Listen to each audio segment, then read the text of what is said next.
Jumbo, fellow adventurers. Oh, look at all the comments. It's so great to be here. Welcome to your free masterclass.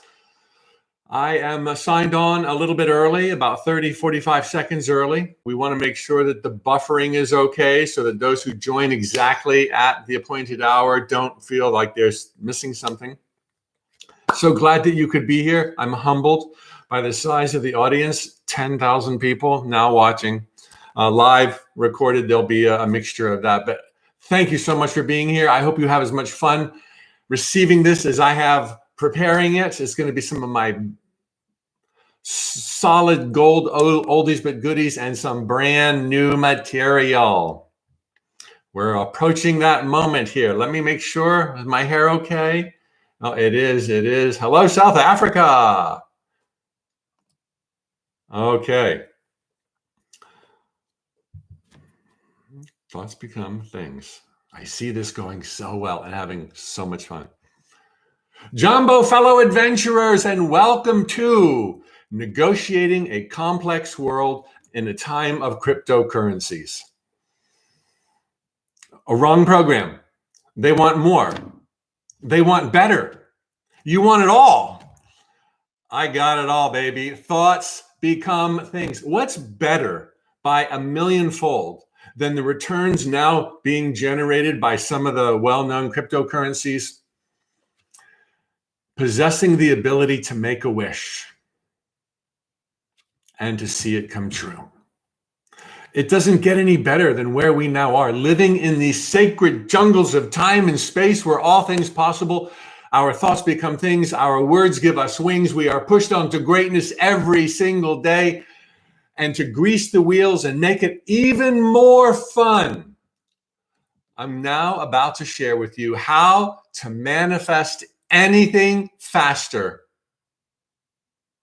by helping others. Now, I got to admit, I hand it to you, because if I had seen that as a title for a program, 20 years ago, I'd be like, not me, not me. And I'll explain that in a little while. But I have found that my needs being met do not have to come at the expense of other people's needs being met. And I have found that when we can commingle our needs and see ourselves as one, not some boring, lofty, try to be spiritual, but just, you are my brothers and sisters and I am your brother. And we can do anything we can dream of better, faster, cooler when we're in it together and when we're helping one another. That's what this talk is all about. Now, one little bit of housekeeping, if you don't mind. I love the comments that I see pouring in already. Whether you're watching this on the private Tut page that you were sent a link for, or if you click through and you're watching it on YouTube, it's the same show and it's the same comments. So by all means, chatter away. Tell me where you're from. How's life? What do I say in these next 90 minutes that resonate with you? What questions remain unanswered? I've got a team looking at your posts, and they are doing that so that they can glean some of your questions and give them to me towards the latter half of this program. The last, I don't know. The way I talk, it might be 15 minutes, it might be 45 minutes. We're going to have probably 30 minutes of Q&A. Your questions posted live down below. Okay, so post a question when it comes to mind. We'll do our best to get to the questions that perhaps will resonate with the most amount of people. So, to begin, so you know the terrain ahead, I'd just like to share, if we're going to talk about how to be faster manifestors through helping others, I would be remiss to assume that everyone here is already on approximately the same page. Thoughts become things. I can do it all. Universe is riding shotgun. There's nuances, okay? There's important wrinkles in time, if you will, and they're easy to understand and put under your belt, as the expression goes. But if I don't address some of these, then I really don't have a chance of helping you to manifest faster through helping others if I haven't ironed them out. So what I think is going to work the absolute best to share with you perhaps one of the most profound lessons of my 21 years as a teacher, my 60 years as a human being, is to go through the fundamental basics with an eye to leaving no one behind, so that we can spend 10, maximum 15 minutes just truly understanding how our thoughts become things. Exactly what are the miraculous mechanics of time and space. And when I get us all on that place, and it's such an easy place to be on, we typically all think we're there, but not everybody is, just because there's different tweaks and understandings, different teachers, different trendy thoughts, etc. Once I get there, then I'm going to tell you how to take the whole game up another level. I'm going to tell you what will intensify and speed up all manifestations, zero exceptions. And then I'm going to bring in my big revelation on how integrating your vision with other people can make you 1,000 times faster as a manifester. Last piece of protocol. You may have already found it on the private page that you're watching this now live or recorded. Under this video box that you see, there is a 2-page handout, a 2-page worksheet. Okay, I've made some really good notes for you. And there's some fill in the blank for those who feel inspired, who really are anxious to have quicker, better, faster manifestations in the immediate future. So when it comes to basics, where to begin? My favorite starting point with regard to conveying the basics about living deliberately, creating consciously in a world that mirrors your thoughts, your words, your actions on this plane of manifestation is to begin with the very first manifestation that we could possibly know of. And what might that be? Now, what's a manifestation? Taking our thoughts and turning them into the things, the events, the loves, the joys of our life. So going from the ethereal to the material. What would be the very first manifestation ever? These sacred, hallowed jungles, these happy, benevolent jungles of time and space. Do they not boggle your mind? Does it not reel in awe at the splendor of 10 sextillion stars at a minimum, not to mention planets, and then this one with 100 million species, all of us living symbiotically within our own species and with the other species, except the human dudes. They're kind of slow on the learning curve, but we're getting better. I mean, this oasis of magnificence hurling through outer space that we get to call home, with its beautiful mountains and rolling deserts and incredible coastlines, creatures inhabiting every nook and cranny, crack and crevice on planet Earth of the most extraordinary, mind-bending nature. Do you ever wonder how this first manifestation came to be? One of my favorite notes from the universe spoke to that, and it leads the reader down the wrong path, and then it pulls the carpet out from under them. Do you think I studied quarks, atoms, and molecules? That I drew schematics for the sun, the moon, and the stars, the otter, the Gila monster, and the penguin? Do you think I painted every zebra, flower, and butterfly? The universe once asked. Well, I kind of did think that, I used to wonder, how did it all begin? And my mind would be like, I can't go there, Even these questions, schematics, quirks, atoms, molecules, those all make up the physical world. So those are fatally flawed questions, but yet our mind, linked on a linear timeline to these illusions, wants to think that the universe started out small. Oh, we got one little planet, it's so cute, and let's put a sun to warm it up, and we got people everywhere, but they're floating because I forgot to turn on the gravity, and for gravity we need mathematics and physics and biology, and we think it started small and got bigger and bigger. We think evolution started with an amoeba. Nobody has figured out what came before an amoeba. divine intelligence. And suddenly we eventually, over billions of years, became these good-looking creatures that we now are. A fatally flawed approach when you realize, hey, time, space, and matter, proven by Einstein, known science, is an illusion. It's illusory. Thoughts become things. That's how it got here. This is the answer, how divine intelligence brought it all to be.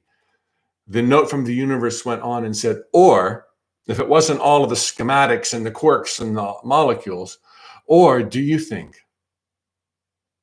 I simply imagined the end result?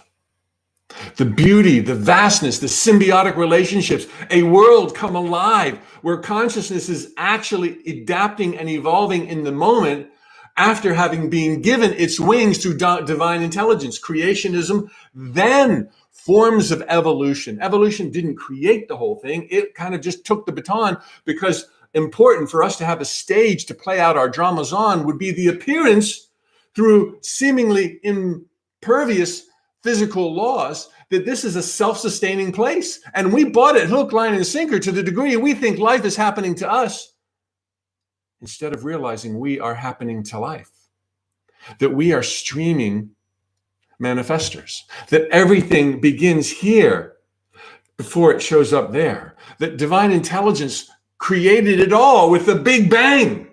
And in that moment, all the magic, all the splendor, all the species, all the possibilities, all the everything came to be.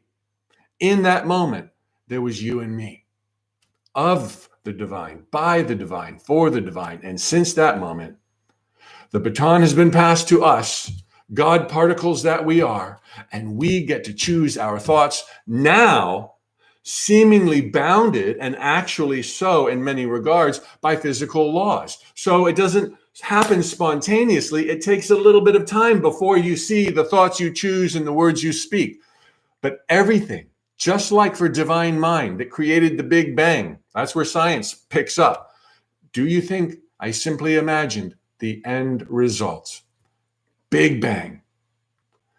And the note from the universe went on and said, and that's all you ever have to do.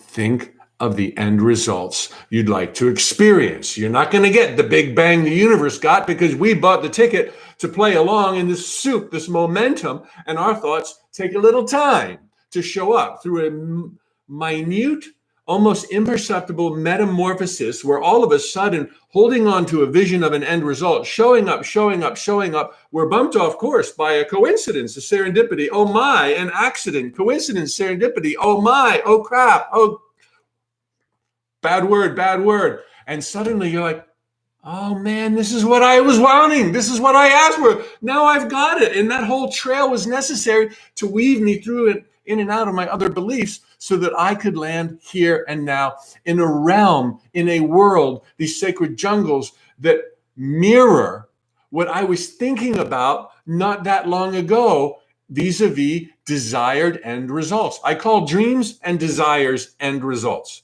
I use that handle to emphasize that's our job, to think of the end, not the hows. Do not be worried, not overly worried, not stressed, thinking, how is my dream going to come true? What are the mechanics? What are the logistics? And then we go out and try to micromanage. And when we're off of the wheel of blood, sweat, and tears, we're like, oh, the universe loves me. And we try to micromanage the magic.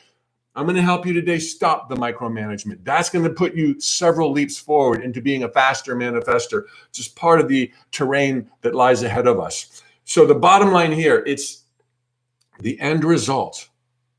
Your thoughts that are chosen, your words that are spoken, that create the energy for what will soon follow, a manifestation that's in alignment with all else that you think, in conjunction with the thoughts of 7.5 billion other co-creators, so that you will meet it in the flesh on the plane of manifestation. This is thoughts becoming things. It is the end all be all of reality creation. It supersedes all other possible influences on your future. There's destiny to a degree. There's karma. It's a phenomenon, not a law. There's ancient spiritual contracts. And there's your higher self with aims and ambitions. You your street level self, the one watching or listening to me right now, you override all of those. Yes, they exist, but you can rewrite the script on the fly. Your power is in the present moment through the thoughts, the words, and the actions that you take. This is how tomorrow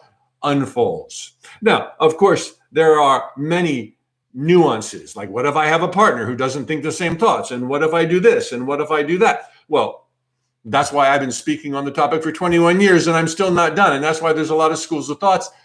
And that's why it pays to kind of go within and ask yourself some hard questions at times when you're stubbing your toes. But be encouraged.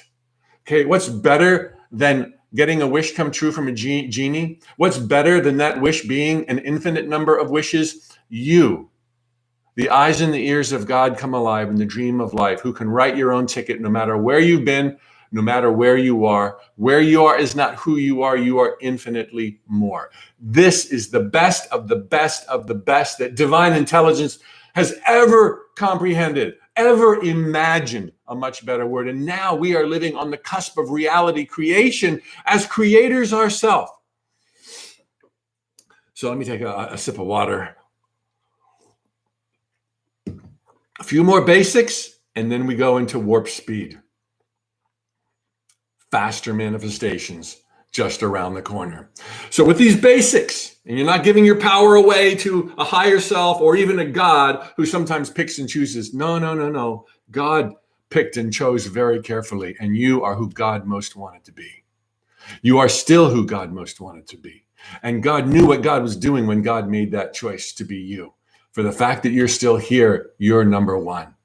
Okay, so the best way to kind of condense all of this, I've seen through sharing it truly all over the world, is this little GPS digital navigation analogy to the miraculous mechanics of manifestation. This is where your handout kicks off, all right? Beyond a cute little note from the universe.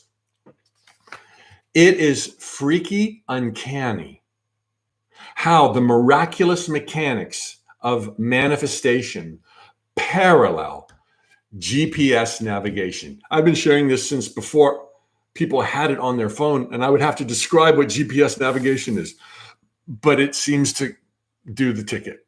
It seems to do the job. So what do you have to do in your GPS guided car, maybe using your smartphone or whatever, to go somewhere you've never been before in your entire flipping life? What's the first thing you got to do? You don't have to tell it where you are. It knows where you are because of the GPS satellite signals. You have to tell it where you want to go. You have to tell it the destination. It's like, don't tell me where you are. I know where you are. God's like, I know where you are. The universe knows. I know where you are. Just tell me where you want to go. I know that it's scary right now. I know that there's things uncertain. I know that you got to wear a mask when you go outside, blah, blah, blah, blah, blah. But just tell me where you want to go. I got it. I put the stars in the night sky. Just tell me where you want to go. I don't care how impossible it may seem. The destination is all the universe or the GPS system wants. In the instant you program the destination, divine intelligence, like GPS computers, almost instantaneously knows the shortest, quickest, happiest way down paths you don't even know exist. Now, another metaphor buried, there's so many metaphors in this analogy. A place you've never been before, GPS guidance. Wouldn't that be like a dream you've never lived before? Wealth and abundance, friends and laughter, travel partner with XYZ qualities. You wouldn't be dreaming it if you had it, right? And maybe you've been in and out of some of those realms or awfully close, but because you don't have it today, it's like you've never had it the way you're going to get it. So just as GPS will take us to a place we've never been before, so can end results delivered to the universe through our thoughts, our focus, our words, affirmations, create the pathway. Instantaneously, divine intelligence knows exactly the shortest, quickest way. But there's a second step in GPS navigation that is equally important, because if you don't know it, you're not going anywhere. And it doesn't matter how much you love the universe, okay? It doesn't matter if there's a vision board in your back seat. It does not matter if there's a gratitude rock in your pocket. If you don't do step 2, after the seatbelt, after you turn on your car, okay, this is just a metaphor, put your car in gear and drive. If you don't put your car in gear and drive, you're never going. And it doesn't matter about the vision board in the back seat. And if in life, you know what your end result is, oh my gosh, mouth watering, super sexy. Geez, it's just so magnificent the way you've crafted it. Vision boards galore. If you're just sitting at home with your vision board waiting for Oprah to call, I guarantee you she's not calling. She will never call you because you're not out in the world. It's so easy. You don't have to figure out how to get there. You don't have to hit the home run. You don't have to know how. That's divine intelligence. But you do have to drive. And this is daunting because it means that you have no idea how to get there, but you're supposed to drive. Just drive, just go. I mean, there's no instructions on your car yet until you put the car in gear. The car is silent until you put it in gear. Suddenly you put it in gear, guidance is forthcoming. Proceed 3 miles, make a left and go north on A1A. All of a sudden, it all comes to life. All of a sudden, there's speed limits calculated, there's merges, it's all known in divine mind. Your invisible limiting beliefs, they're known in divine mind. You don't even have to uproot them. Divine mind will go around them. You can't see how you're going to get there. Divine mind knows. Set divine mind free by putting your car in gear. The end result's easy. It knows the detours. It knows where the roads are under construction. It knows everything that could possibly go right. And it knows where to avoid the problems. So just put it in your car, put your car in gear and go. And guidance will then be forthcoming. The irony is there's no wrong direction. You could go the wrong direction that it wants you to go. And immediately guidance is forthcoming. Make a legal U-turn. I mean, you're covered. You're covered. And that guidance comes in the way of intuition. It'll come in the way of logic. It'll come in the way of a new best friend or somebody yelling at you in traffic that makes you take a road you weren't going to take. And in hindsight, you're like, oh, thank goodness I took that road. That's the universe. Don't judge the journey on your way. There's only 2 steps. End result, go. End result, car in gear. End result, dream, desire, do something about it and never stop until you show up. Understand that there's 2 little nuances here, and then we move on to the fast. Faster manifesting is coming up. Got to make sure we're all on the same page. Understand, just like when you're driving your car to a town you've never been to before, the miracles of progress are almost always invisible until you arrive. In some cases, until after you arrive. The miracles of progress and your path will be and is right now strewn with miracles, but you don't know it. You don't see it. The miracles are invisible until you arrive. And then you're like, oh my God, thank God I got shouted at by that dude on the road back there and took that extra road to avoid him or her. Thank goodness I stopped for fast food. Thank goodness for the detour.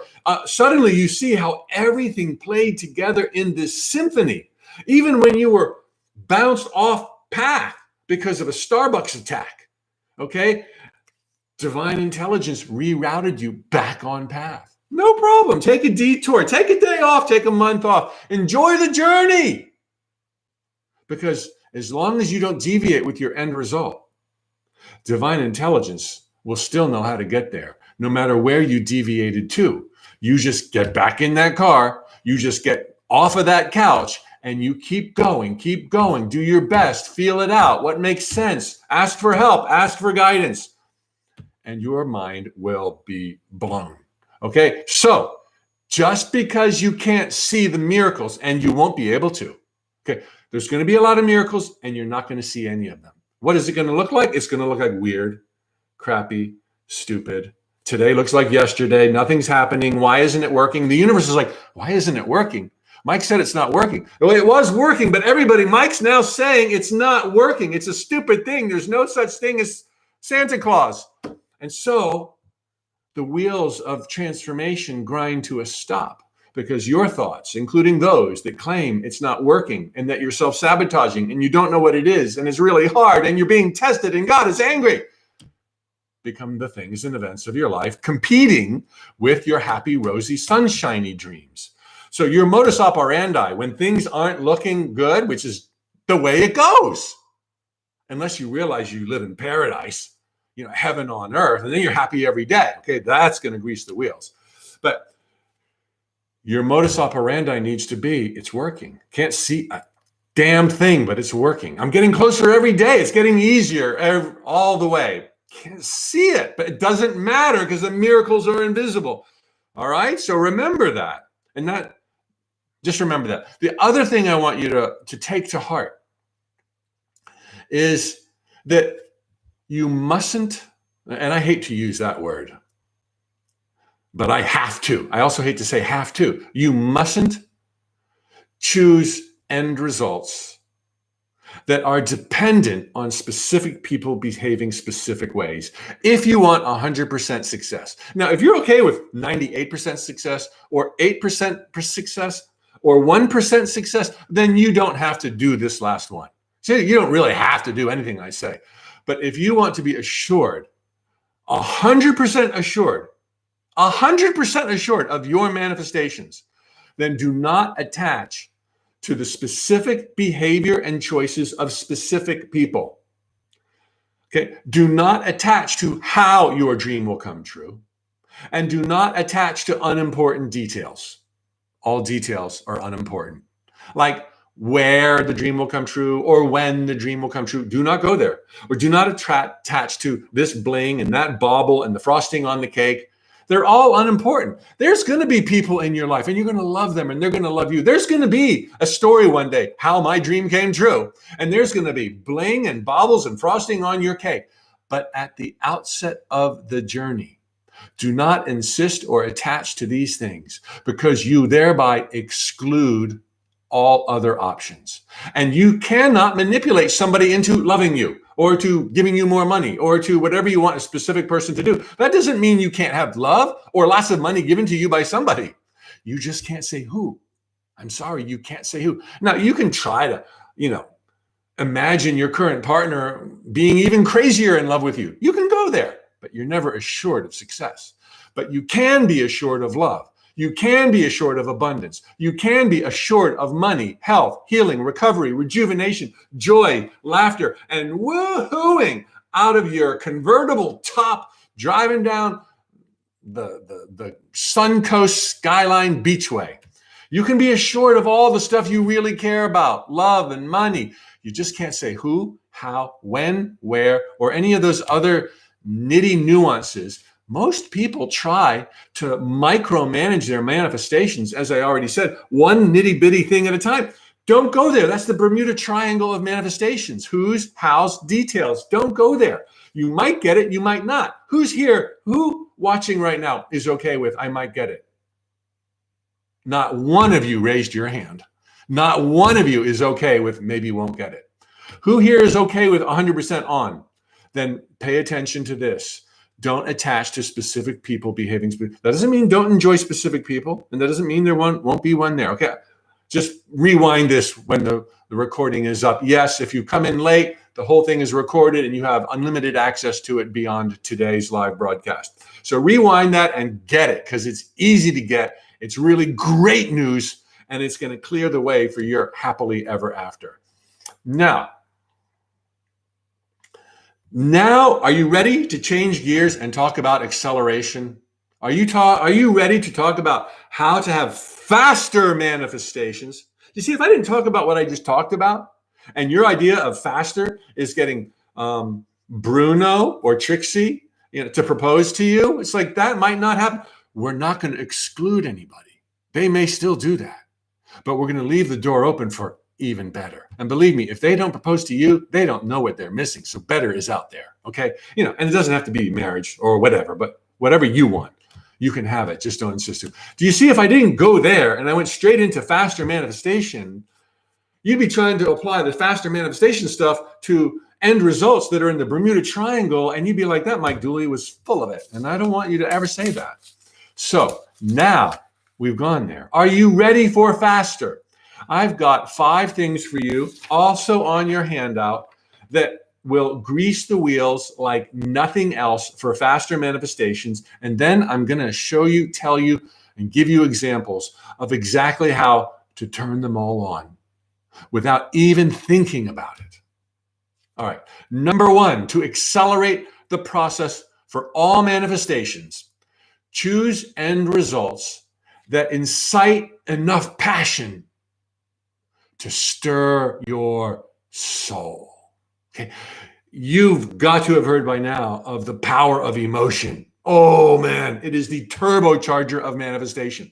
So naturally, if your end results stir your soul and incite and elicit, whoa, my gosh, my mouth is watering and I am ready, I am primed, faster manifestation. So we might need to recalibrate and realign some dreams and chosen end results. And we're going to do that together today in this workshop, this masterclass. Number two, seek an objective perspective on all you do and detach from your personal drama.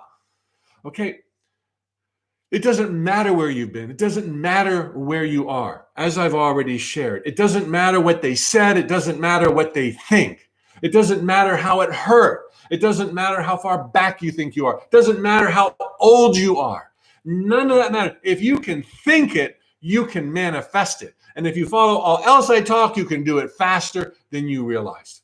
So let go of the drama and see yourself in the purity that you are as a God particle here to rock and roll, living a life you chose to live for reasons that made sense to you and divine mind when the choice was made to be here and now. All is so supremely well. Do not argue that point. That doesn't mean you can't change the heck out of things. You can. That's how well things are. You don't like it? You're not supposed to put up with it. You can change it. Okay, so number three, you want to grease the wheels. You know, some of these might push you a little bit to the edge of your comfort zone, as Neil Donald Walsh likes to invite. Be held accountable by publicly making commitments and setting deadlines.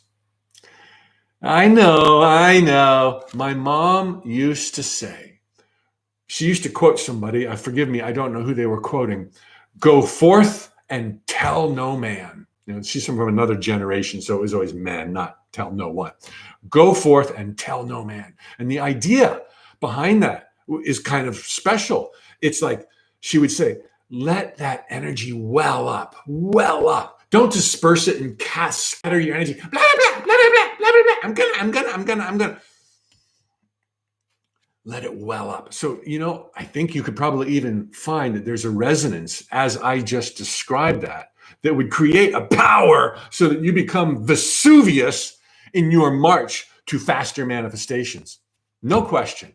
But I always felt that piece of advice should be applied on a case-by-case basis. There's some things you're aspiring to right now that nobody ought to know about. All right? I think we know that we all probably have some of those things. But the rest of the things that you want, be held accountable by publicly making commitments and setting deadlines. Deadlines on yourself.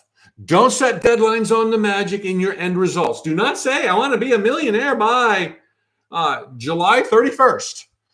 You can put deadlines on yourself. I'm going to start my book by July 31st. I'm going to write a chapter every 21 days. I'm going to do this by tomorrow morning.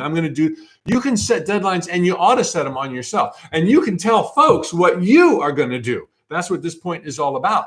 The right folks at the right time, in the right way. This doesn't mean go put all your laundry or even the shareable bits of your laundry on social media. This is case by case, everybody. Case by case. I'm going to give you some crystal clear examples really soon. So, setting deadlines on yourself and making them public is magic. Case by case. Number 4, become an avid learner of self, life, and metaphysics. I don't need to elaborate. I'm preaching to the choir or singing to the choir, right? Because you signed up for this course. Yes, you've got an open heart, you've got an open mind. That demonstration has been witnessed by your higher self, by all of the elements, putting you a notch closer already. So continue with that. Always be open, always self-reflect, always have a book at the side of your bed. Some of the books I buy are just because I know there's power there. I've not generally been a big reader. I've got books in my house I never even planned to read, but they remind me of life's magic.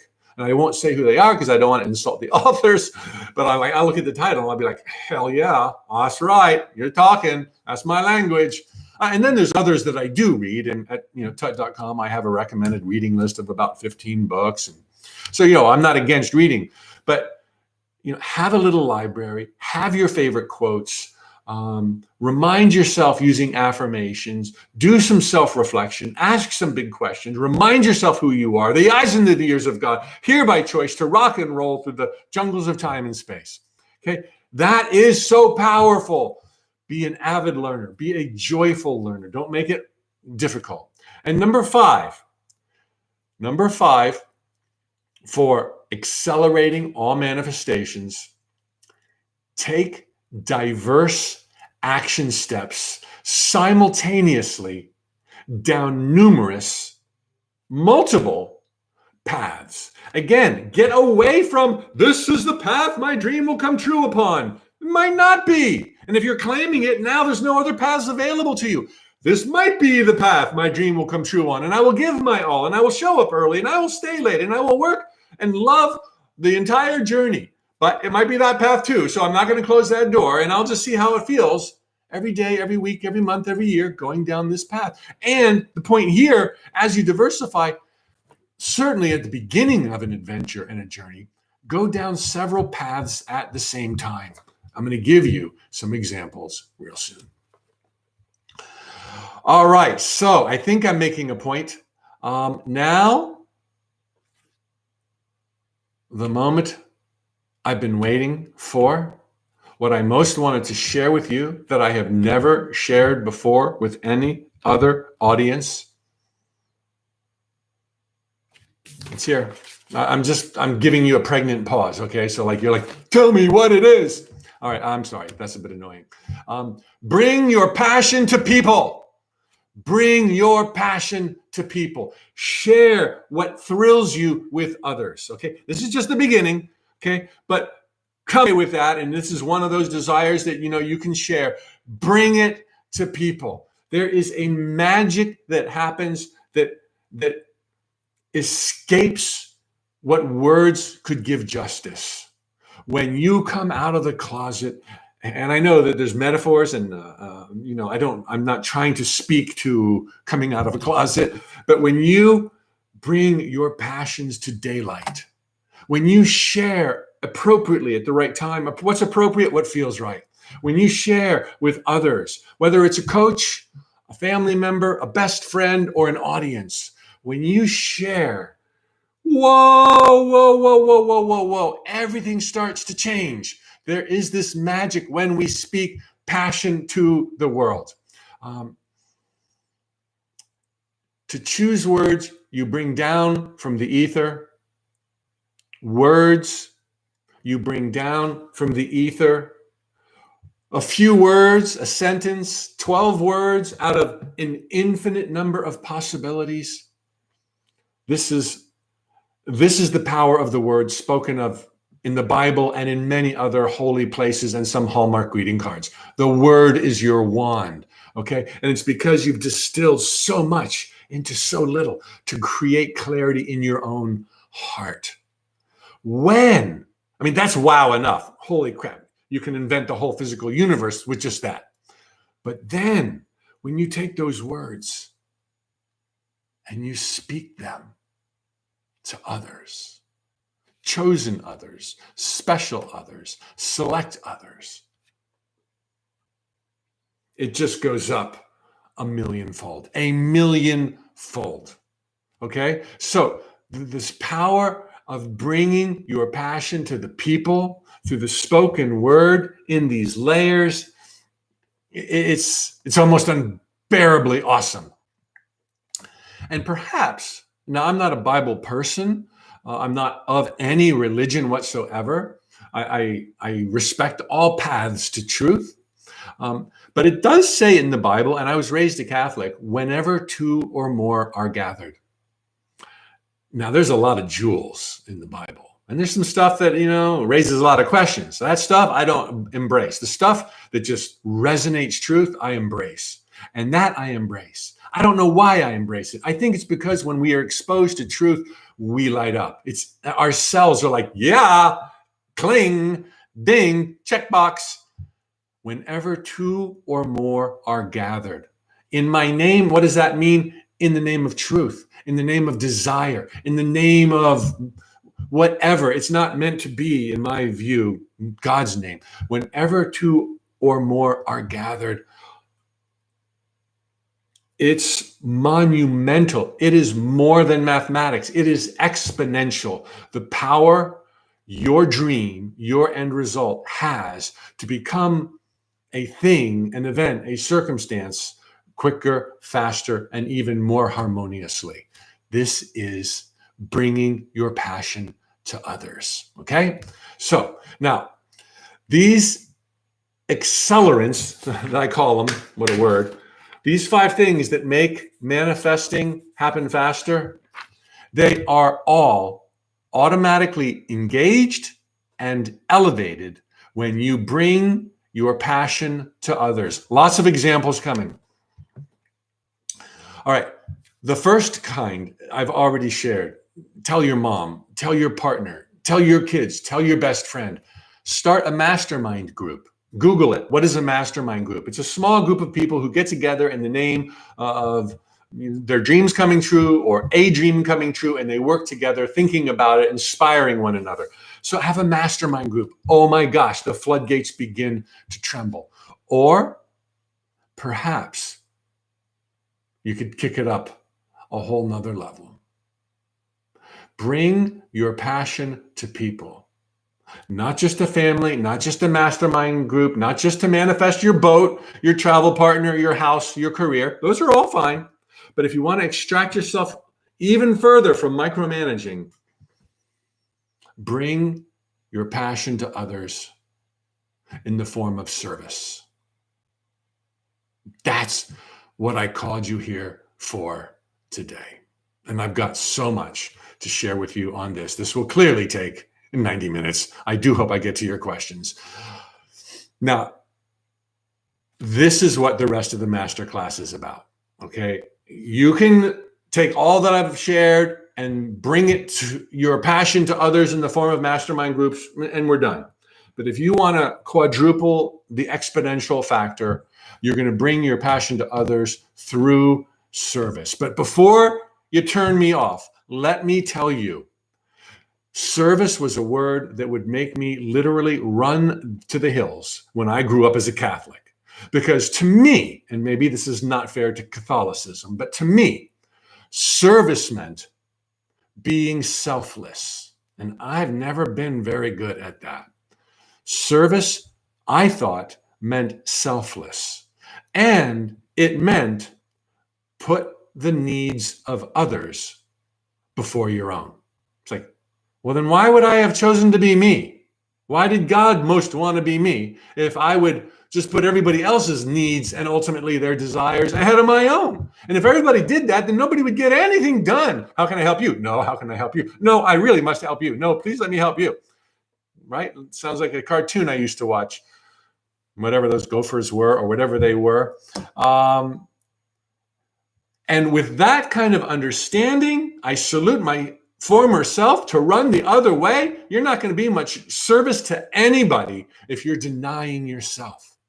But my life has shown me, particularly in the last, 3 or 4 decades, especially the last 2 as a teacher of metaphysics, as a unintentional person of service, that there is no better game in these sacred jungles of time and space than helping other people. But now the way I find it not only palatable, but titillating, I knew I'd get you with that word, is that I consider it selfish service. Now that I can do. I'm going to be all about me helping you.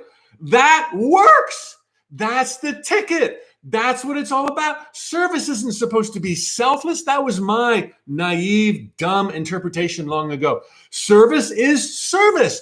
Do it your way, how you want, when you want, based on your loves, your passions, what lights you up, what turns you on.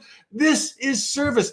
Bring it to the masses. Share. This is what's going on. And now you're not putting the needs of others before your own. You're celebrating that you have a need to be heard, to dance, to fall in love, and to be loved. And you're recognizing this is a universal set of needs that everybody has. And if you can help others get what you want, oh man, prepare to be astounded, because it's going to be win, win, win, win, win, win. And there's even going to be room for surprises. You don't even have to think certain thoughts, like about money or about improved health. And because you're of service, moving in joy, and not attached to specific people behaving specific ways, your radiance will fix any imperfections in your life, will cure any karma scores that were out of balance, will rewrite any spiritual contracts. And you're going to be like lit on fire, and you're going to be having more fun than you could ever imagine. This is what service is. Service is all about making your dreams come true. You just have to know how to dream and stop thinking old school like so many used to, who thought that selfishness was bad. This selfishness is got a bad rap. Selfishness is a bad thing when you interpret reality with your physical senses alone. All right. And you think, for me to get more coconuts, somebody else has less. Okay. And if we lived in a truly physical, objective, stark world. Now, we live in a world of seeming contrast. We live in a world of seeming objectivity. We live in a malleable world where world records and standards and mores and norms are changing all the time. We live in a holographic universe where our thoughts become things. Scientists will tell you, bedrock scientists, mainstream scientists who know nothing about spirituality will tell you that solids aren't solid. They're whirling organized energy. And if you get close enough with a microscope, you go right on through. We live in a holographic universe, and you having yours isn't stopping anybody else from having theirs. In fact, the more you have yours, the more you shine, the more joy you feel, the more service you are of others, helping them to have theirs as you get yours. This is what it's all about. This is why some say giving is living. It's not giving is diminishing your supply. The universe is your supply. Follow your heart, and you'll be lighting the darkened paths of others. I've got a lot of examples coming up. I know this may seem a little bit esoteric, and yeah, but how do I apply that to me and this and that? That's coming. Okay, but are you getting a sense that by judging the world with your physical senses alone, we mistakenly thought loving yourself, taking care of yourself, meeting not only your needs, but following your passions and your desires and making your dreams come true is why you chose to be you and why God wanted to be you, most wanted to be you. You've got to honor that. Never does that form of selfishness mean at the expense of other people. We don't live in that kind of a world. Your success, your financial abundance, your health and harmony will spill into the buckets of other people. And add to that, if you got there by being of service on the way, you can't even imagine where you're headed in terms of joy, health, radiance, a shimmering aura, wealth and abundance, Bitcoins out your ears. You're going to have it all, whatever you want. This is maybe you sense what so many old adages were speaking to, whether it was of service or love, or what was missing was what's in it for you. And we were ashamed to ask that question. Not anymore. Bring your passion to people. Lightly, gently, in your mastermind group, manifest the new boat, the new career, find the love of your life, or bring it majorly for a total life transformation by beginning to look for opportunities to serve on your terms in ways that light you up, doing your thing. And let me say something I have learned. Service has nothing to do with charity. Zero connection. I'm all about charity, but When you walk this path long enough, metaphysically attuned, and you start working it because it's so easy, it starts working. You just want to help. You just want to give. You just want to be there. You just want to serve, whether it's a charity or not. But basically, service, being of service to humanity. Let me tell you some of the biggest names of service to humanity, not just Mother Teresa. And I know there's criticism of her. No matter who I name, you're going to criticize, not just Madame Curie, not just these people who are viewed traditionally as selfless individuals. But how about, every name is so politically charged right now. How about Ted Turner? How about, oh man, so I'll say Bill Gates. I know that many people think he's trying to pollute your veins with vaccines. I'm not trying to go there. What I want to say is the people who have made an absolute fortune in the world. And I'm not saying they did it right. I'm not saying they couldn't have done it a heck of a lot better. I'm not saying anything other than those people who have been of massive service to others are, in some cases, the multimillionaires and multi-billionaires of planet Earth. I'm not saying it's right. I'm not taking political causes. I'm not talking about vaccines or anything like that. But you just look at the folks who have just shined. Stephen Jobs, Oprah Winfrey. She did what she wanted to do. Do you see? She did it for a fee. She's one of the richest human beings on earth. Oprah is purely of service. These other folks, although they may not be of service in the old way, they are purely of service. The more you are of service this way, just by blatantly meeting the needs of others, whether you're doing it for free or they're each paying you $10,000 per minute, it's service. And they had the choice to pay you $10,000 a minute or none at all, or to buy the Kool-Aid, or, not the Kool-Aid, bad metaphor, but the soap that was advertised on the program, or whatever. Service does not mean charity. Okay? It does not mean money. Service is service. So whether you do it for free, good for you. Or whether you do it and you make millions of dollars, good for you. It's like irrelevant. If you want to get your groove on and live in joy and serve the world and live in financial opulence that is all yours, good on you. That is so spiritual. There's nothing not spiritual. It's only when we put off our happiness for X or Y or Z or Bob or Mary or Bruno, then we have these problems. Had nothing to do with the dream, had nothing to do with finances, had nothing to do with abundance. Okay? So I think so what I want to tell you is, when you bring your passion to people, those 5 accelerants of all manifestations go up a notch. When you bring your passion to people through practicing the art of selfish service, OMG, selfish service as defined in your handout.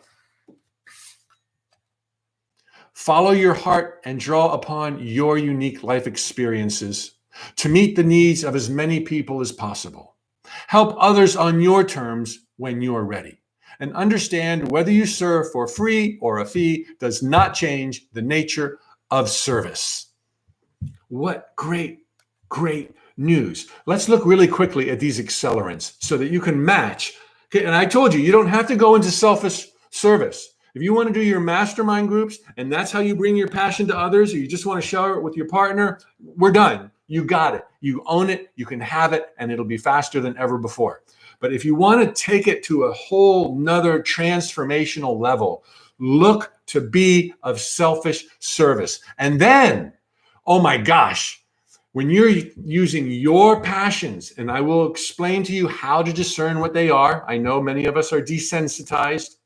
When you intertwine your passions with helping others, your soul is stirred. So accelerant number 1, choose end results that incite enough passion to stir your soul. You're going to be unstoppable with passion when you use selfish service, as I will illustrate through examples shortly. Number 2, seek an objective perspective on all you do and detach from any personal drama. Remember that one just a few moments ago? Oh. This is what happens when you serve others. on your terms in your way. Even better, when you help others get what you most want. Love, money, a meal, anything, clarity. When you're helping someone else, the drama, your drama is stripped away. You see the purity of their soul. You see the beauty in them. Now, you can do this from afar and be involved in a mass effort that's an outreach through a corporation or a charity or your own company, and not actually work one-on-one with somebody, or you could do it in a one-on-one, one-at-a-time environment. It doesn't matter.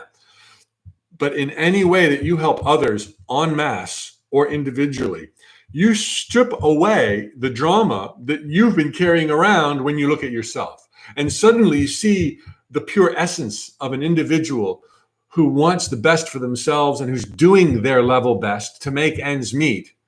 Suddenly you see your own issues objectively.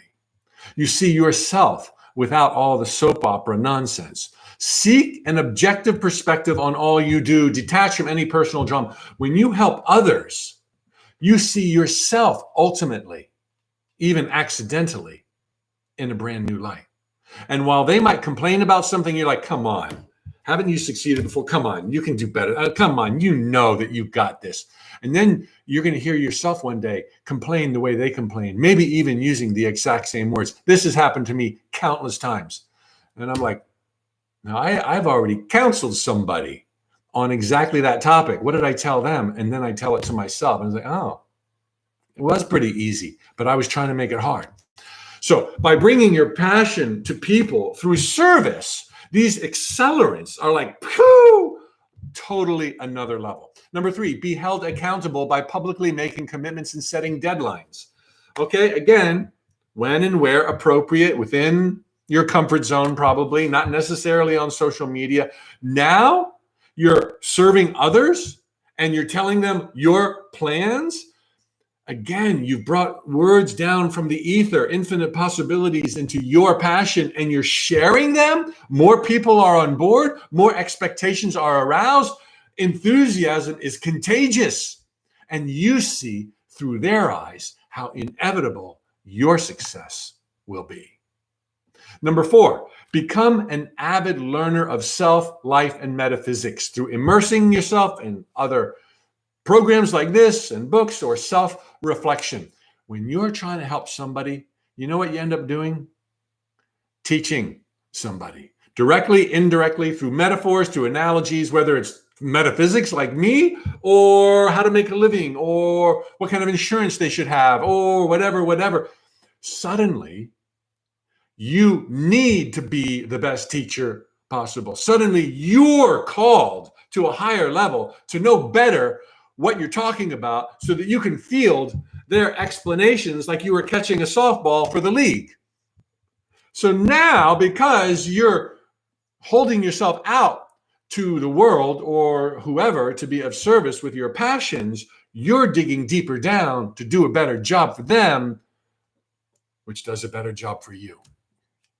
And number 5, take diverse action steps simultaneously down numerous paths.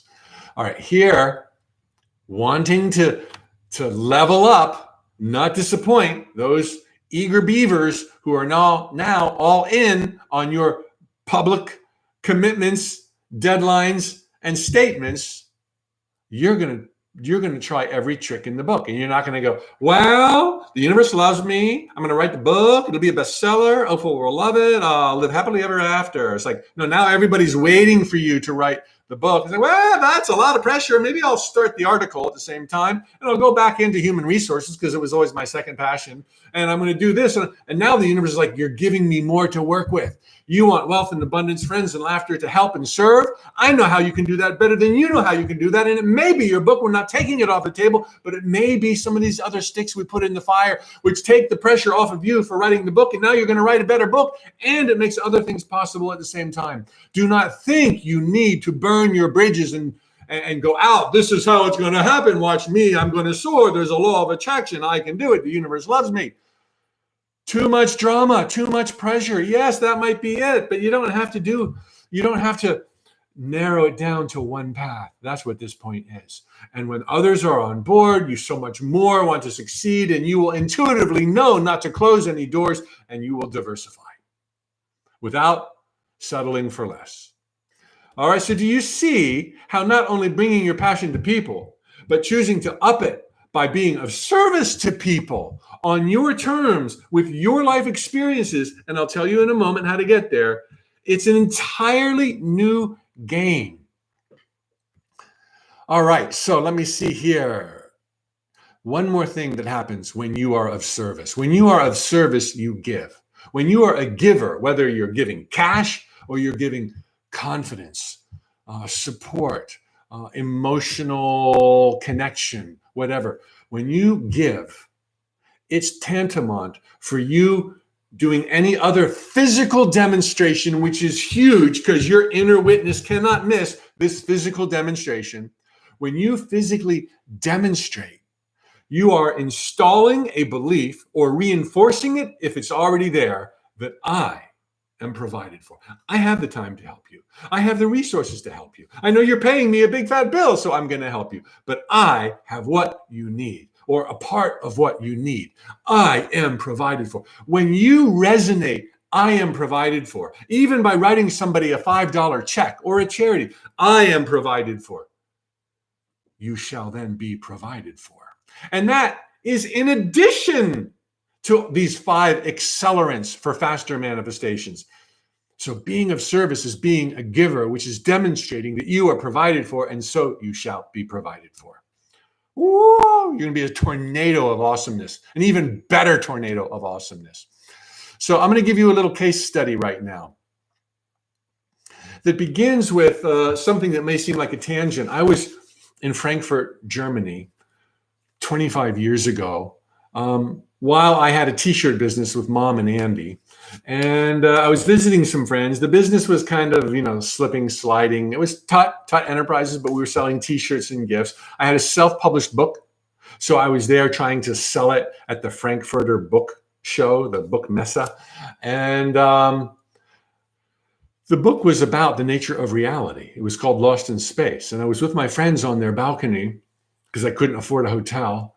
And I somehow got into this tangent of my views that we're all of God, by God, pure God, that there can't be a devil or a hell because everyone's doing their best. And surely God would have foreseen that some people through confusion would do awful, hideous things and be able to rehabilitate them, take credit for God's own creation. Come on. I think God's big enough for that. So I don't believe that. I think this is one big dance that God is taking as me and you, and we're all here in a world held together by love. And I went on and on and on. And at the end, I was just like, and my friends were just like, I was like the former accountant turned t-shirt salesperson. And they're just like, when you believe in reincarnation too? And then I stopped. There was this silence, and I was like, this is what I want to do. I want to talk about truth and reality and who we are and what we can do. And I want to live it and do it and be it. And they again looked at me like, you should do that. Yeah. But sometimes we have those moments and it's like, where did that come from? I'm a CPA. I sell t-shirts for a living with my brother and mom. I was like, it was, I may as well have said, I'd really like to buy a remote desert island off of Australia and raise kangaroos. It's like, what does that have to do with my life today? And it had nothing to do with my life back then, other than, a 32-page self-published book. Okay, so that seems like a tangent, right? But boy, I remember saying that. And I'm like, who said that? And is it possible? Is it even remotely possible that I could... It's okay. Dreams are good. Dreams are good. They give you, they're just refreshing. Like, do they come true? Wow, that's not the important thing. I used to be one of those people. All right, so fast forward 3 years and we're liquidating the t-shirt business. Things were sucking and I didn't know what to do. And I was at the end of my rope. My girlfriend had a boyfriend. It wasn't me. I was liquidating the business that Mom, Andy, and I started for pennies on the dollar. I was a month away from turning 40. It was truly the dark night of my soul. And I remember praying on my knees at the side of my bed, dear God, I have no idea how I created this mess. I have no career momentum. I have no idea what I'm going to do next with my life. I don't even have a tunnel to look for a light down at the end of. I don't have nothing.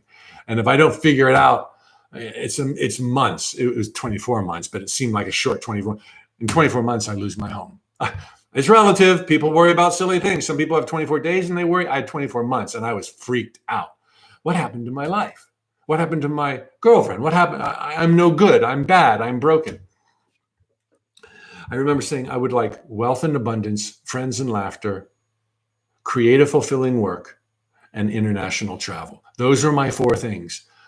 Most serendipitously, because my micromanaging had failed me so badly by age 40, I kept my end results general enough that I avoided the Bermuda Triangle of manifestation.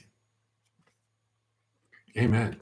And so, what was important for me at that point, I decided, was not to try to figure out what was wrong with me. Too much was clearly wrong with me. If I went down that rabbit hole, I'd never come back up for breath. I'd be like, oh, look at this is wrong with me, and that's wrong with me, and Mom was mean, and Dad was dumb, and blah, blah, blah. I wouldn't be here having this conversation right now. I remember thinking, this is not who you are. You're infinitely more. What do you want? So I started doing the GPS stuff before I even came up with the GPS analogy. I had vision boards, pictures of places and things and smiling faces, including my own of this is who I really am. I had them 3, kitchen, bathroom, and my home office. This is who I am. I created affirmations. I did all the standard GPS things. And then, not knowing what else to do, I thought, I assessed my options. They all sucked. That's no excuse. You got to take action, car and gear, remember? And I remember thinking, okay, choose your least sucky options and you got to go because Oprah's not calling.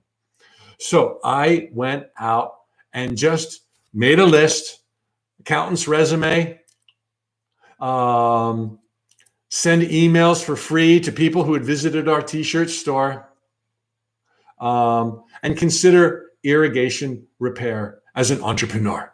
Have my own irrigation repair business. And it resonated, okay? I don't have to justify that to anybody. It made me smile in a time where there were very few smiles. So taking action breeds clarity. Please remember this. Taking action breeds clarity. It's like starting out in your car. It's like, I don't know how to get there, but if I don't put it in gear, I'm not going to get there. And as soon as you put it in gear, clarity is forthcoming. Guidance is forthcoming. Taking action in your life. Even though you don't know what to do something. Do the least sucky thing. Pick 3 of the least sucky things because you're going to diversify like we talked. And so for me, one of those things was to send out emails. Why? This is freaky. I stumbled into almost all that I teach, if you believe in coincidence. I wished at that low ebb in my life that I could receive inspirational notices, flashes on my computer at random times in the day, telling me that I was okay, telling me that it's working out. Mike, you're asleep. Mike, you're dreaming. Mike, you can change the dream. Mike, have new dreams. Thoughts become things. That was a phrase we had put on a t-shirt years before this chapter of my life. Thoughts become things. Choose the good ones. And nobody was doing anything like that. But email came along and I was like, I could send out motivational emails since no one's doing it to my knowledge in the year 1999, turning 2000. This is when this happened.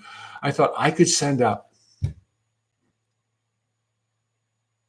Do you see? Service. And I was doing it for free. They're still for free, but I started everything I'm doing now by sending out free emails. Why? Because they are what I most wanted to receive. And other people weren't doing them. I was into the nature of reality. I wanted to talk about this stuff. Doesn't matter if you do it for free or you make millions. I've done it both ways. So I started sending out inspirational emails as Mike. And you probably can't imagine how unpopular they were. But it got me going. Taking action breeds clarity. I was serving other people. I was getting feedback. And the best feedback I got was internal.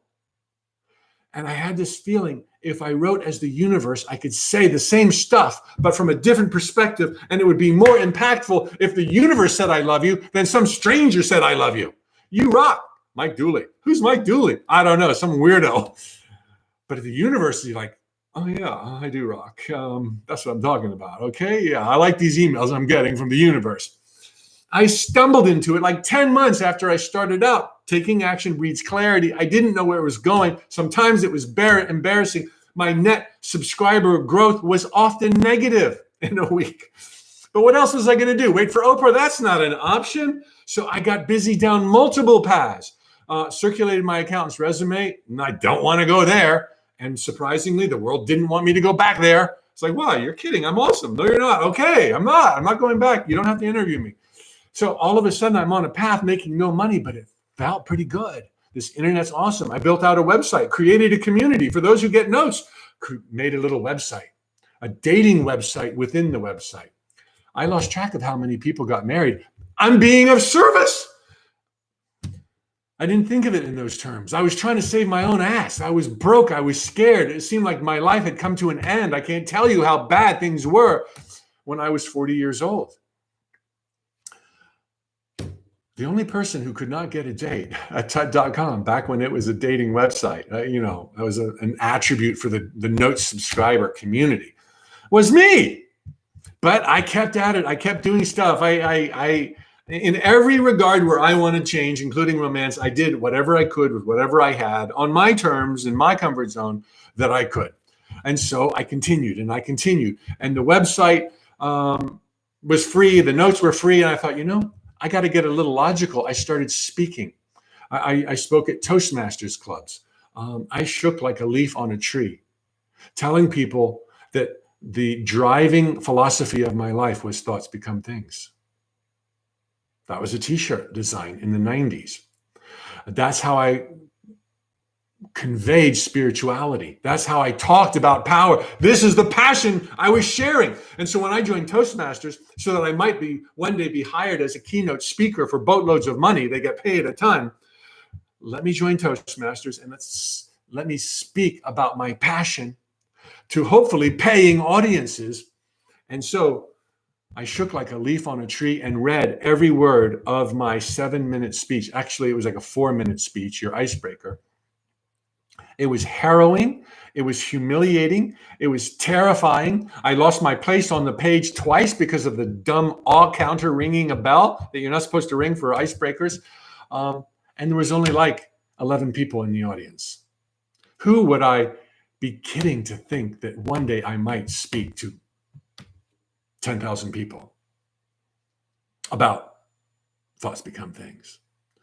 If I had gotten overly intellectual back then, in my pursuit to follow my passion, accidentally doing it through service, I would have seen the writing on the wall. I'm not a speaker. I'm going to let the universe figure out an easier way. My thoughts become things. I could have used spiritual cliches till I was blue in the face, but I knew that speaking and my fear of speaking in public was irrational, that I could speak darn well in private. I'm a good speaker, and I will be good in public when I do it enough. So I joined Toastmasters. I spoke at Rotary clubs. They would point to their watches and try to hurry me off their stage, probably seeing the perspiration roll off my face as I told them that they should be putting together vision boards, not their normal message, not my audience. That led to Unity churches. It was getting better. They loved my message, but they didn't pay like $100 stipend. And so I asked a professional speaker how he got started making boatloads of money for keynotes. And I bought him a 6-pack of beer. He lived in Orlando, spent the whole night talking about how he might build a website like mine and create his own database and do e-cards and viral marketing, which I was on the cusp of learning but making no money on. And I drove home thinking that was a waste, but it's just as well because I hate speaking.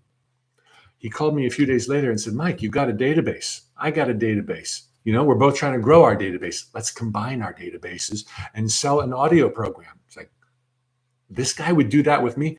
What I learned that day, sometimes knocking on one door that you didn't even want to knock on, me trying to learn how to speak to audiences, to serve for boatloads of money. Now, I was good with the boatloads of money part, but I didn't want to speak to an audience, but I was desperate. I might lose my home. So I said, Mike, how did you get started? I'm a year into it now. How did you get started? And so he tells me, we don't talk about speaking. And then he calls me back and says, let's do an audio program. He invites me. I never would have thought that he would invite me to be a partner, but I had a database by then, and so did he. And so I said, what are we going to call this joint venture? And how much are we going to sell it for? It's like $160. And we'll think of a name, and we'll just interview each other once a month for a year, and we'll sell it as a 12-month subscription. I would never do that on my own, but because I brought my passion to somebody, because now I'm out there talking to people and I'm getting pointed this way and that way by GPS navigation. I don't know where the hell I'm going. He said, let's do an audio program together. I came up with a title, Infinite Possibilities, The Art of Living Your Dreams. He was impressed. I was impressed. I was like, damn, I need to hear that audio program for my life. And then, long story short, he bailed. Turns out he was a born-again Christian, didn't like my woo-woo metaphysics, and I had already sold on debut, not having written one word between us, $5,000 to my audience, my database. And then I was doing viral marketing and affiliate stuff, which had failed earlier, but now I'm selling it through other people's audiences. I was not about to refund $5,000 to anybody. I had to live up to that title. I was like, holy crap, how do I live up to that title? Other people are involved. I made an announcement. January 1, the year 2001 was when the first installment was due. I scrambled and I put together all of my Toastmaster speeches, because I stayed in Toastmasters for that whole year. I had 12 speeches all on the nature of reality and living deliberately. I didn't waste my time. And I created the first installment for cassettes and CDs titled Thoughts Become Things, the first hour of Infinite Possibilities, The Art of Living Your Dream. Talk about service. It turned into one of the biggest best-selling audio programs, self-improvement on the internet. Now, that's not a big accomplishment in 2001. It was in the infancy of online marketing, but it was big for me. Suddenly, money was coming in. Although I still had a mortgage, I still had car payments, I was not out of the woods. But suddenly, there's a light at the end of the tunnel. I take my Thoughts Become Things on the road to Unity churches, and they invite me to do workshops, and that turns into world tours, speaking about the same stuff. In the dark night of my soul, I lamented. I had no career momentum. I had no tunnel to look for a light, and I was starting all over. But yet, all of a sudden, there were miracles taking place that I couldn't see, because they're always invisible until after your dream comes true. And suddenly, I am living the life of my dreams, taking this Thoughts Become Things, infinite material, on tour around the world. Mike Dooley on tour. I was like a one-man show for the first few events. I didn't even have an employee. I fulfilled orders. I wrote notes from the universe. I jumped on airplanes. I booked my own tickets. I had audiences of anywhere from 30 to 100 people. It was harrowing. It was terrifying. It was nauseating. But I was talking about the nature of reality in front of people. I was serving. And I was starting to make a lot of money. There's no connection between service and fee or free. You get to decide. Let circumstances dictate. Do a little bit of both, like I did. But it became this upward spiral. And then I get a phone call, an email from Rhonda and Glenn DeBurn inviting me to be in this documentary on the law of attraction. I'm like, what's it called? And they're like, The Secret. I'm like, what's The Secret? And they're like, the law of attraction. I'm like, no, it's Thoughts Become Things. They won that debate. It's the law of attraction for them. For me, it's Thoughts Become Things. But that's how I got in The Secret, because by then my thoughts, my energy, it's all cascading. They were subscribers of the notes. They had bought Infinite Possibilities. They knew Mike Dooley as this guy talking about dreams coming true. It's like, I didn't know. I was bitching and moaning and complaining about my life, even 18 months into this journey, going to my mother's house and bumming cigarettes off of her. That's how bleak things were, because I didn't see the miracles. I didn't know Rhonda Byrne was already a subscriber to the notes. Do you see? We're always at risk of quitting in these journeys if we use our physical senses alone to say, is it working or not? They're blind to the miracles. These are not made to see miracles. These are made to see what you've manifested so far. Don't like it? Good. These are a valuable tool. Change the picture in your mind. But don't expect to see a miracle tomorrow. That doesn't mean there won't be a miracle tomorrow. So suddenly I'm in The Secret. I'm on World Tour 2. I've got the audio program, Infinite Possibilities, debuts as a book. Number 7 on the New York Times bestseller list. Again, people, I'm serving. Then I'm in Mexico, and I meet this Mexican senorita who speaks not a word of English. OMG. Cupid let loose a bow into my heart, and it didn't matter. We found out later, it was a really good thing that we didn't speak the same language. It's awesome for relationships not to be able to communicate. That was like 12 years ago. We got married. Now she speaks English, and we still get along. I'm still learning. Yo aprendiendo español todos los días. Gracias, Duolingo. I'm a late blooming husband. Got married when I was 50, a late blooming first-time dad, 53 when my daughter was born. My life is a blooming fairy tale. Not only did I work my end results and avoid the Bermuda Triangle, but I stumbled into being of service, even though at the time I would have told you, no, I'm not going to be that selfless dude. It's not about being selfless. It's about being selfish. And when you bring your passion to other people on a stage and there's commitments, I'm not refunding anybody's dang money. I'm going to write one hell of a great program. Every one of my 17 books that followed, I didn't know what I was going to say, but I had a title that I had to live up to. And I made a contract with either my printer when I was self-published or my publisher when I was published. This is the title. This is what I'm going to talk about. This is the table of contents. And it's like, Mike, you better thread that needle. Damn. How am I going to do that? Can't tell you how many nauseous late nights I've had. Even putting together this material today, last night I was up from 1:30 to 3. What am I going to say? What if it doesn't go right? How do I connect the dots? When will I learn? I don't know. Maybe I've learned. Maybe it won't happen again. But by being of service and putting yourself out there as I've done, and you can do it with your mastermind group and the boat, okay? You don't have to go serve. You do not have to go serve. But when you know what I just shared, who in their right mind wouldn't? And you don't have to go charge a fee right away. You can start out for free like I did. Free notes, free website, use my savings, or get a job on the side. Ain't no shame. See that job as something that will enable you to one day be full-time in your passion. Don't see it as a cop-out just in case the passion doesn't pan out. Serve fellow adventurers. Then one of the most exciting things that we ever did, that I had the awesome privilege of doing on a world tour. On a U.S. book signing tour. I was walking the streets of Portland, where my publisher at the time, Beyond Words, I Love You, was headquartered, about to go to the Baghdad Cafe. I was out smoking a cigar, and I stumbled across a woman, almost literally over a woman, reading a book in a streetlight with her dog asleep beside her. And her hair was matted and greasy, and what do you do? She didn't notice me. I pretended not to notice her. I walked by, and then I had this feeling, go back. She didn't ask for help, go back. Go back, and I hand out a $20 bill. She looked up, and a shudder of horror went through my body when I realized that she was not a senior citizen. She was a teenager.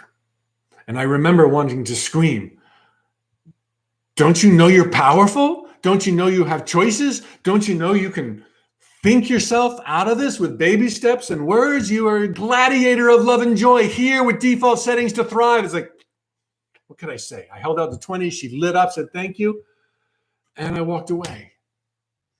I asked my publisher when they picked me up if we could go back and see if she was still there, because they had a trunk load of books.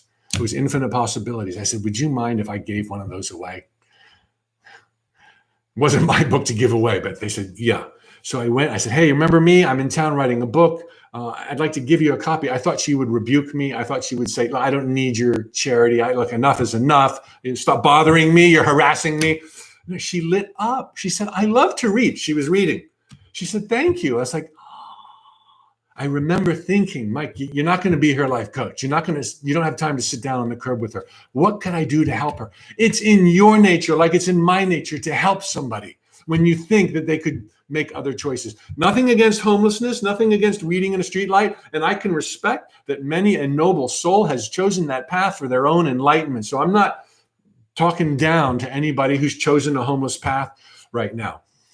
But by the time I got home, that was just the only thing I could think about through 5 more cities beyond. And I was like, how can I this is how it went in my head. She didn't know she was powerful. In spite of The Secret, in spite of the books, in spite of all that other people, Wayne Dyer, Hay House, all that's out there, she hadn't been reached. And I remember thinking, oh my God, there's others that haven't been reached. Here I am thinking everybody knows by now. Everybody's seen The Secret. Nobody. And even half the ones that have, 80% have, still don't get it.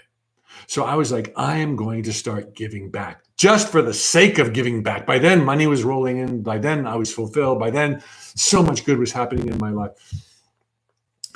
Long story short, I put together a program that I later delivered in the Orange County jail system. I'm super proud of this, where I have created a replicable program to reach those who have not yet been reached. And I told my contact at the jail, after we were doing this for several series of deliveries, spanning almost 2 years, I said, I'm putting together a program that's replicable, and I've got a following that I can invite to Orlando and have a conference.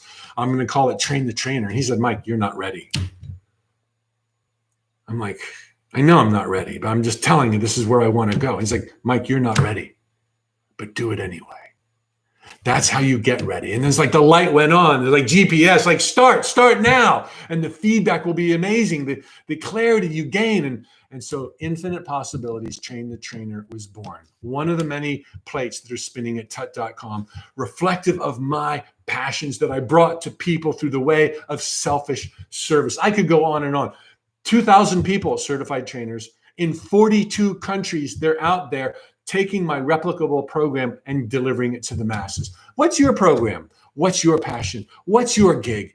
The world is your oyster. Your thoughts become things. You don't have to know how it's going to play out. You just have to know the end result. And if you can share your passion with others, the floodgates will begin to tremble. Prepare to be astounded. I wish you every success like I've known it. There happens to be a conference coming up for Infinite Possibilities Train the Trainer for those of you who want more. If you don't, we're just about done. Hang on, and I'm going to tell you a little bit more about the Infinite Possibilities certification for Train the Trainer. For those ready to sign off, fellow adventurers, there was a note from the universe long ago that once said something to the effect that, you do realize there's you in the world, and then there's just more you in the world. There's only you. And you're looking at me right now. I'm another part of you. And you're another part of me. We are all the same essence of God, living our lives through filters we call beliefs and perspectives and drama and baggage. But all of that is for our greater growth and glory, because we're alive in this kingdom of heaven, this queendom of heaven on earth, where your thoughts become things, where opportunity never stops knocking, where there's enough birds for all of the worms. What could possibly be better? Life is not fair. The cards are stacked in your favor. It's like you're cheating every single day. Every single day you get to write the ticket for the rest of your life. Let it be the best of your life. Remember, your thoughts become things. It starts with an end result. Put your car in gear. And if you want to ramp things up further, faster, better, quicker, consider bringing your passions to people. And if you want to take it exponentially from there, serve on your terms, in your way, as a divinely selfish soul. Terminology I quote from Richard Bach's masterpiece, Illusions. Before I sign off, let me tell those who would like to know a little bit more about my Infinite Possibilities Train the Trainer program. It used to be held at least once a year for the past decade, somewhere around the United States. Once we held it in London, England. Because of COVID, social distancing last year, we did it virtually online, and to our shock and dismay, it was the most popular event we have ever hosted. Hundreds of people signed up. We've got another one coming up in hundreds of months. We've got another hundreds of people coming online in 4 weeks where we host this 4-day event. What does somebody get out of becoming a certified trainer? If their passion is truth for applying it to their own lives or their inner circle, family and friends, this is totally for them. It need go no further. You don't have to be a trainer or a coach, although we have trainers and coaches and professional speakers who make boatloads of money, who have license for life to use my infinite possibilities material that's in that program. There's no checking in, there's no turning back. This is open source, folks.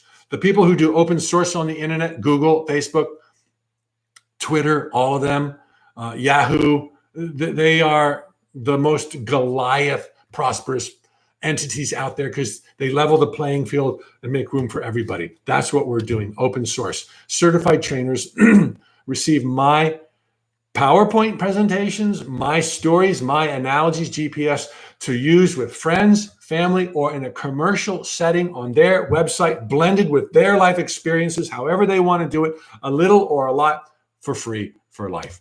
Let me tell you what we've got. We've got, I'm going to drop some names. You don't know them probably yet. Rebecca Segoda, she's taking infinite possibilities into public school systems, reaching children. Norberto Perez, my buddy in Orange County jails, is delivering it to inmates with classical music at sunrise. They hate him until they love him. Mary Jo Rakowski, leading workshops for women. Dawn Cupero, helping at-risk youth. Joel Solomon, teaching financial abundance and responsibility, using these principles and their own career. They do it for free. They do it for a fee. That's their call. Countless other coaches, life coaches, and authors, moms, dads, sisters, brothers, helping family and loved ones. No matter who takes the course, my personal promise to everyone is that they become faster manifestors in every regard by being immersed for 4 days with me as their teacher. I'll tell way more stories, give a lot more metaphors. And during the 4 days, there's 14 other guest speakers. 14. You know where they came from? They were once considering becoming a certified infinite possibilities trainer. And now they are actually those trainers.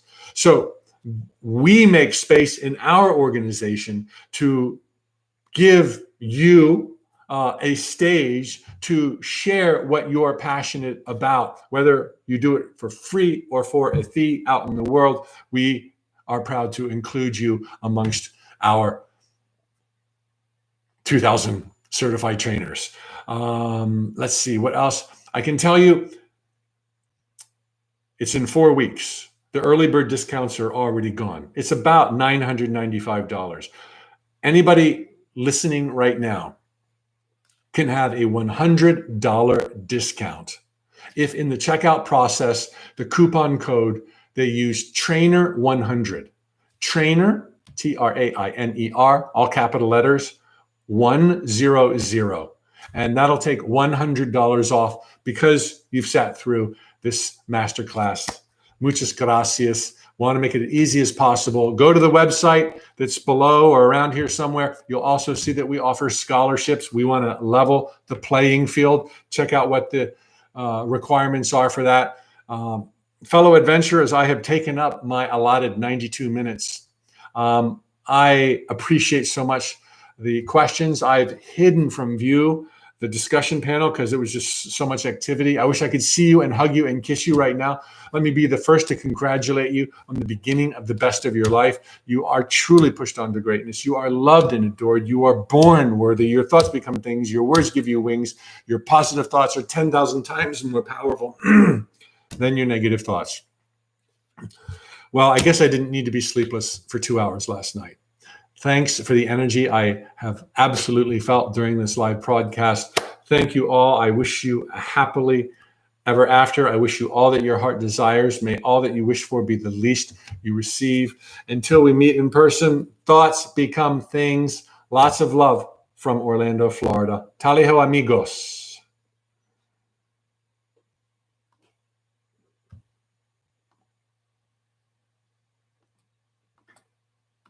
Well, it's not stopping. I'm going to have to close the